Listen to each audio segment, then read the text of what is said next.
बिस्मिल्लाहिर्रहमानिर्रहीम।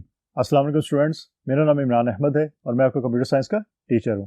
स्टूडेंट्स, आज हम ग्रेड 8 का चैप्टर नंबर 6 देखेंगे और आज स्टूडेंट्स हम चैप्टर नंबर 6 की जो एक्सरसाइज है उनको एंड करेंगे। तो स्टूडेंट्स आइए फिर देखते हैं कि आज हमारे पास एक्सरसाइज के अंदर कौन कौन से क्वेश्चन अवेलेबल हैं और उनके आंसर फिर हम कैसे आइडेंटिफाई कर सकते हैं। So let's see. तो स्टूडेंट्स ये हमारा चैप्टर नंबर 6 है जिसका नाम है इंट्रोडक्शन टू फ्लैश। आज हम एक्सरसाइज को एंड करेंगे। प्रीवियस लेक्चर अगर आपको याद हो तो हमने एक्सरसाइज ए, एक्सरसाइज बी और एक्सरसाइज सी की बात की थी। मेन हमने ये देखा था कि मल्टीपल चॉइस क्वेश्चन एमसीक्यूज की बात की थी। उसके बाद हमने देखा था फिल इन द ब्लैंक्स और एंड में हमने देखा था कि ट्रू फॉल्स या राइट एंड रॉन्ग कैसे आप आइडेंटिफाई कर सकते हैं। आज हम बात करते हैं एक्सरसाइज डी की। Answer the following questions. कि आपको क्वेश्चन अवेलेबल होते हैं, आपने इसका आंसर लिखना होता है। तो स्टूडेंट्स आंसर लिखने के लिए आपको कॉन्सेप्ट क्लियर होना बहुत ज़रूरी है। उसके साथ साथ आपको कीवर्ड्स का पता होना चाहिए, कौन से कीवर्ड्स आपने आंसर में लिखने हैं। कोशिश करें इसको रट्टा ना मारें, इसको समझें, समझने के साथ साथ अपने वर्ड्स में लिखें। कॉन्सेप्ट सही होना चाहिए। अपने वर्ड्स में आप लिखेंगे तो आपको ज़्यादा देर तक चीज़ याद रहेगी और गलती का चांस भी कम होगा। So number 1 is explain any 4 tools from the tools panel of the opening screen of flash CS6। Friends इसके बारे में हमने बात की थी अपने लेक्चर्स के अंदर। आपको याद होगा, आपके रेफरेंस के लिए मैं यहाँ मेंशन कर दिया मैंने कि टेक्स्ट बुक का जो पेज नंबर 83 है वहाँ पे इन टूल्स के बारे में इंफॉर्मेशन मौजूद है, जिसमें पेन टूल्स है आपका, बकेट टूल्स आपका होता है, इरेजर टूल है एंड एक्सेट्रा और भी टूल्स मौजूद है। वहाँ पे आप किसी भी 4 जो टूल्स हैं उनके बारे में यहाँ इन्फॉर्मेशन मेंशन कर सकते हैं। Number 2, take example and show how the motion tween is created. Students ये काम हमने करके देखा था अपने लेक्चर्स के अंदर। तो पेज नंबर 87, 88, 89 और 90 के ऊपर डिटेल मौजूद है, आप वहाँ से इसको देख लीजिएगा। लेकिन मैं रिकमेंड करूँगा कि उससे रिलेटेड जो हमारा लेक्चर था उस लेक्चर को आप यूज़ करें। उस लेक्चर को यूज़ करते हुए आप उसमें से कॉन्सेप्ट लें और अपने वर्ड्स के अंदर फिर आंसर यहाँ पे लिखने की कोशिश कीजिएगा। अब स्टूडेंट देखते हैं नंबर 3 के ऊपर हमारे पास कौन सा क्वेश्चन अवेलेबल है और उसका आंसर फिर हम कैसे आइडेंटिफाई कर सकते हैं। So let's see. Number 3, how can we avoid if possible an object from moving along a straight line in flash। Sir पहली चीज़ तो ये कि आप स्ट्रेट लाइन पे मूव करवाने से ऑब्जेक्ट को अवॉइड कर सकते हैं। हमने करके देखा था कि स्ट्रेट लाइन में हमने की थी, उसके बाद हमने उसको कर्व में भी जो है वो शेप में चेंज किया था। तो आपकी टेक्स्ट बुक के अंदर पेज नंबर 89 और 90 के ऊपर डिटेल मौजूद है कि आप कैसे ये काम कर सकते हैं। आप भी करके देखिएगा और होपफुली आपने किया भी होगा, क्योंकि मैंने आपको लेक्चर के दौरान कहा था कि इसको प्रैक्टिस जरूर कीजिएगा। अगर नहीं किया तो आप इसको आप करके देख सकते हैं, ये पॉसिबल है। Number 4, what is the use of control plus enter in making the shape twin. Shape twin के अंदर आपने कंट्रोल प्लस एंटर का जो शॉर्टकट कीबोर्ड मेथड है वो यूज किया था। किस काम के लिए यूज करते हैं? Control plus enter is use to check the fate of the created shape twin.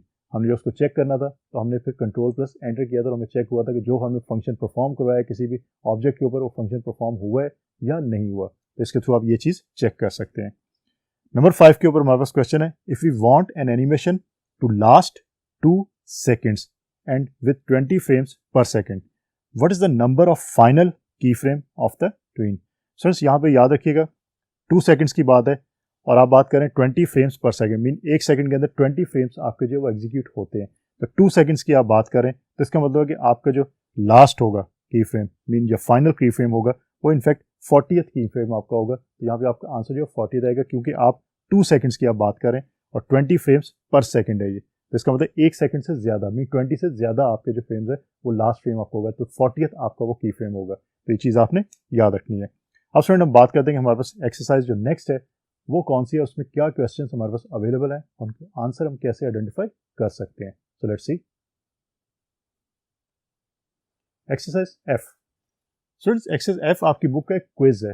Quiz का क्या मतलब है कि आपका वो स्टेटमेंट अवेलेबल है, उसके बाद आपने स्टेटमेंट को देखते हुए आंसर आपने लिखना है। लेकिन आंसर आपने कहाँ से लिखना है? आपकी बुक के ऊपर एक पजल दिया गया है और फ्रेंड्स उस पजल के अंदर क्या है, रोज एंड कॉलम्स के अंदर आपको लेटर्स जो है वो मेंशन हुए हैं। आपने उसमें से हाईलाइट करना है कि यहाँ पे जो आंसर्स आएंगे वो आंसर्स कौन से हैं।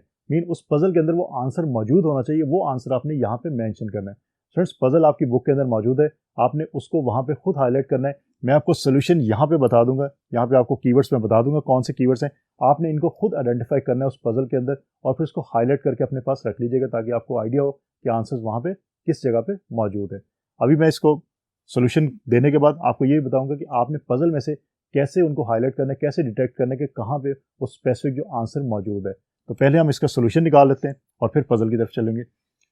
Number 1 is a software used to create moving pictures. Students आपका चैप्टर नंबर 6 है फ्लैश सॉफ्टवेयर के बारे में, और फ्लैश सॉफ्टवेयर ये काम करता है तो क्रिएट करता है मूविंग पिक्चर्स को, और आपके पजल के अंदर भी फ्लैश का कीवर्ड जो वो मौजूद है, तो मैं यहाँ पे मेंशन कर देता हूँ flash.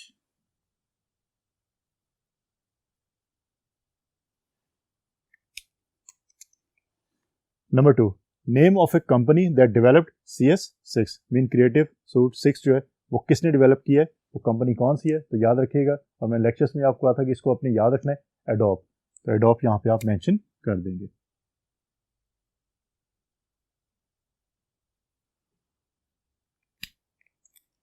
Number 3, the space in Flash window to create text graphics etcetera etcetera, कौन सी स्पेस है जहाँ पे आप फ्लैश विंडो के अंदर काम करते हैं। स्टूडेंट्स कंपोनेंट्स के अंदर सबसे जो इंपॉर्टेंट बात हमने देखी थी वो थी स्टेज, तो यहाँ पे आपका आंसर जो है वो स्टेज आएगा। स्टेज के अंदर आप तमाम एनिमेशन जो है वो परफॉर्म करवाते हैं, तो यहाँ पे आपका आंसर होगा stage.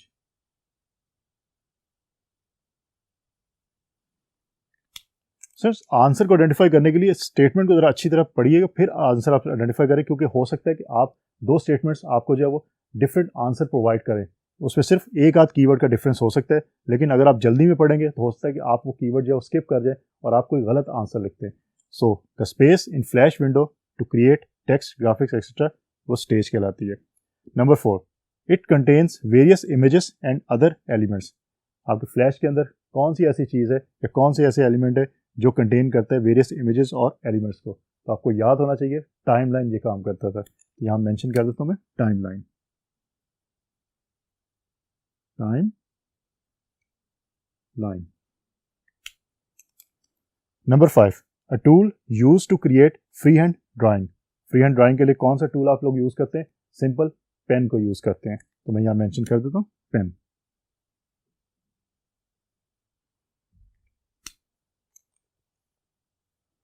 Number 6, a kind of tween, a kind of tween जो आपके पजल के अंदर मौजूद है, तो पजल के अंदर मोशन ट्विन की जो इन्फॉर्मेशन मौजूद है, मोशन का कीवर्ड मौजूद है, तो यहाँ मैं लिख देता हूँ मोशन।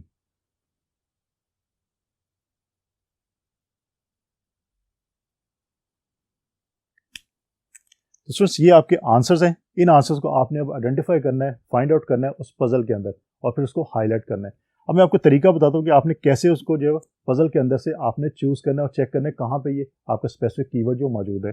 फ्रेंड्स अगर आप इनके पहले पहले लेटर्स देखें, एफ है, ए है, एस, टी है, पी है, एम है, किसी भी अगर आप फॉर एग्जाम्पल मैं कहता हूँ आपने टाइमलाइन को जो है वो आइडेंटिफाई करना है और देखना है पजल में कहाँ मौजूद है, तो आप पजल में जहाँ पे टी मौजूद है, मीन इसका जो पहला लेटर है, आप पजल में टी को पहले हाईलाइट कर लें, कहाँ कहाँ पे टी मौजूद है। हो सकता है टी जो है 4 दफ़ा हो, 5 दफ़ा हो, या 6 दफ़ा हो, या 1 दफ़ा हो, या 2 दफ़ा हो, जहाँ जहाँ टी आपका मेंशन हो रहा है उसके बाद उसके इर्द गिर्द मीन राइट पे, लेफ्ट पे, अपर, बॉटम और डायगोनल चेक करें कि आई मौजूद है। अब जब आई और टी और आई का कम्बिनेशन बनेगा तो आपकी जो सर्च है वो नैरो हो जाएगी। अगर पहले आपके टी 6 जगह पे थे, टी आई जो है हो सकता है वो 3 जगह पे हो, अब आप 3 जगह पे देखें और फिर उनके लेफ्ट, राइट, अपर, डाउनवर्ड और डायगोनल देखें कि एम कहाँ पे है, अब आपकी सर्च है वो और नैरो हो जाएगी। और इस तरह आप फाइंड आउट कर सकते हैं कि आपका जो स्पेसिफिक कीवर्ड है वो कहाँ पे मौजूद है पजल के अंदर। तो तमाम जो आपके ऑप्शंस हैं, तमाम जो आपके आंसर्स हैं, उनके लिए आप इसी टेक्निक को यूज़ करते हुए जो हाईलाइट कर सकते हैं पजल के अंदर आंसर को, तो ये चीज़ आपने करके ज़रूर देखनी है। तो फ्रेंड्स बेसिकली आज हमारा चैप्टर नंबर 6 जो एंड हो गया, उसकी एक्सरसाइज हमने लास्ट लेक्चर में स्टार्ट की थी, आज हमने उसको एंड कर दिया।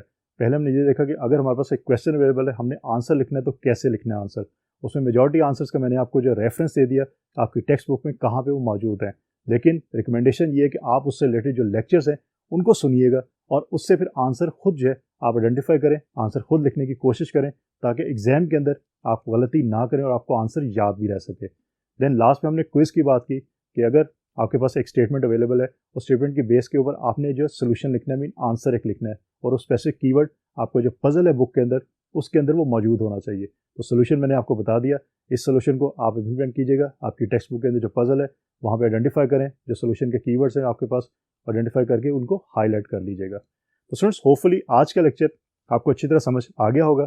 इंशाल्लाह अगली दफ़ा नए लेक्चर के साथ दोबारा मुलाकात होगी। अपना बहुत सारा ख्याल रखिएगा। अल्लाह हाफिज़।